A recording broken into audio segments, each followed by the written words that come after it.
pag-iimbestiga, lumipad pa Leyte ang aming team. Ang mga Romualdez ang nangunguna ritong political family, ang airport at ang iba pang mga proyekto nakapangalan sa pamilya.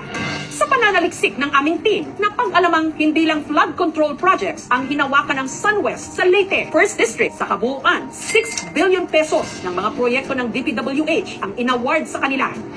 Pati na ang Tacloban Causeway Project, daan na may kasamang tulay. Ang causeway may budget na 4.77 billion pesos, 2.57 kilometers ang haba o may katumbas na budget na 1.8 million pesos kada isang metro. Meron itong 4 lanes kasama na ang bike lane, sidewalks, drainage canals at wave deflectors. Itatayo ito sa gitna ng Cancabato Bay at kukonekta sa downtown o city proper ng Tacloban City papuntang airport. Para daw mabawasan yung travel time mula downtown papuntang airport from 40 minutes to 10 minutes. Shield daw siya para pigilan yung mapanira sa city. Tapos pangatlo, pandagdag sa tourism daw ng Eastern Visayas. Nasimulan pa ito taong 2023 at inasahan sanang matatapos 2025 hanggang 2026. Pero ang proyekto hanggang ngayon, heto, nakatiwangwang. Nasimula ng magkabilang dulo pero bungi-bungi pa ang tide embankment at ang ibabaw hindi pa sementado. Ang minasyon namin to sa satellite, 500 or 600 meters. Mas maikli yung kabila kasi pakurba siya.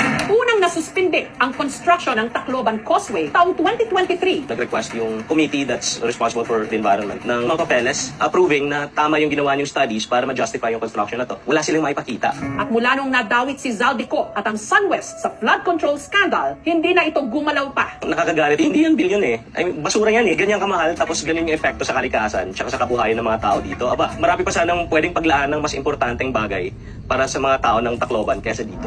Ang causeway may hindi rin daw magandang epekto sa kalikasan. Hindi pa man kasi ito natatapos. Kumaunti na ang mga nahuhuling isda sa Cancabato Bay. Isa sa mga nawala ng kabuhayan, ang mahigit 2 dekada ng mangingisda, si Roque. Kukunti yung na-harvest kasi namamatay yung ibang bangus dahil sa epekto ng lupa doon sa tubig. Noong una, maraming isda, malaki ang kita. Pero lumiit ng lumiit. Tapos talagang hindi na makakabuhay ng pamilya. Masakit na masyado. Pinapahirapan ka pa. Tapos tinatanggalan pa kayo ng kabuhayan. Pipigilan niya yung exchange ng nutrients tsaka yung current sa ilalim. Pag naging stagnant yung Cancabato Bay na yan, yung ecosystem, talagang masisira siya. Wala nang pangingitlugan yung mga isda doon. Sa Leyte, kung saan nanalasa ang Super Typhoon Yolanda, November 2013, marami ang namatay dahil sa storm surge o daluyong. Nasa ibabaw na po tayo ng Tacloban City at nakakaiyak yung mga makikita mo sa baba. Kaya kaliwat kanan din ang mga itinatayong flood control project sa lugar. Sa kabuuan, 262 lahat sa halagang 14 billion pesos. Ilan sa mga ito napunta sa SunWest. Kabilang na ang storm surge protection o tide embankment na ito sa Barangay Santo Niño at Barangay Cabuinan sa bayan ng Tanawan.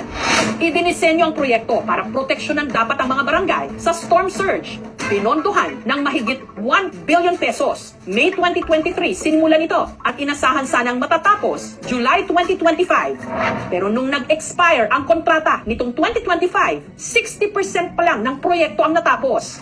Naiwan din ito ngayon, nakatiwangwang, putol-putol ang ilang bahagi ng embankment. Hanggang ngayon, hindi na sila nagtrabaho. Naka-abandon. Siyempre, nakaka-moral ng mga tao dahil malaking halaga hindi natapos. May pa rin yung tao kasi nga hindi nga natapos, baka pumapo po yung tubig. Pagpunta talaga ng kalsada. Sinubukan ng aming team na kuhanan ng komento o pahayag ang DPWH Regional tungkol sa mga proyektong ito pero wala pa silang tugon. Sinubukan din naming makipag-ugnayan sa SunWest Incorporated at sa kampo ni dating Congressman Ko pero wala pa silang tugon habang ginagawa ang ulat na ito. My district has zero ghost and zero substandard flood control projects. Zero. And that is verifiable.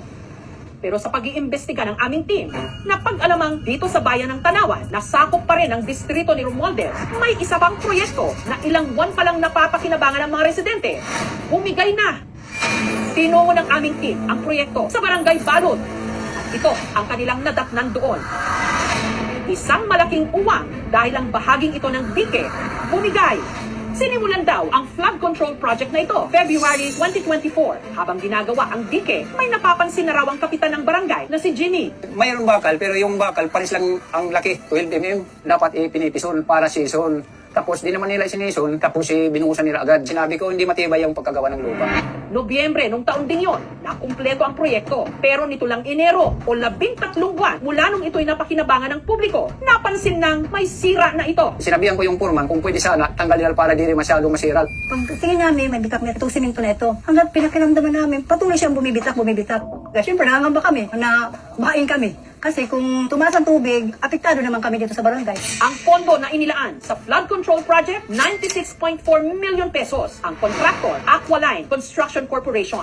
Nakipag-ugnayan ng aming team sa pamunuan ng Aqualine Construction Corporation. Pero wala silang sagot habang binubuo ang ulat na ito. Sinubukan ng aming team na kuhanan ng komento o pahayag ang DPWH District 1 Engineering Office tungkol sa proyektong ito. For purpose of clarifying the matter, the collapse of approximately 100 meters of the structure was caused by extraordinary natural conditions during a recent flooding event. Usually, ang flood control projects, dinidesign namin yan para tumagal ng 20 to 50 years. Within that period, kahit may mga dumating na malakas na ulan o bagyo, hindi dapat siya masisira unless super extreme yung event.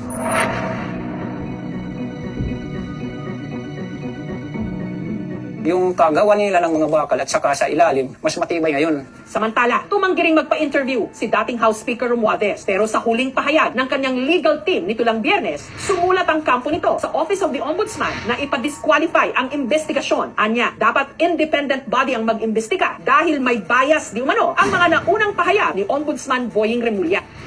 These statements give rise to the reasonable impression that the Honorable Ombudsman has already resolved to prosecute our client.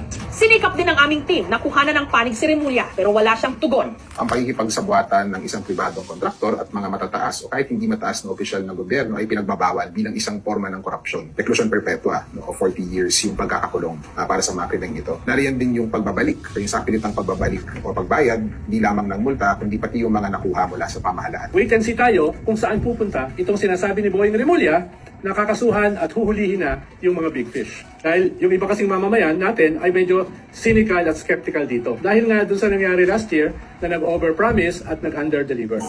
Tag-araw pa ngayon, tuyo ang lupa at tila tahimik ang mga issue. Pero kapag dumating na ang mga ulan at muling bumaha, sana hindi malubog ang pananagutan.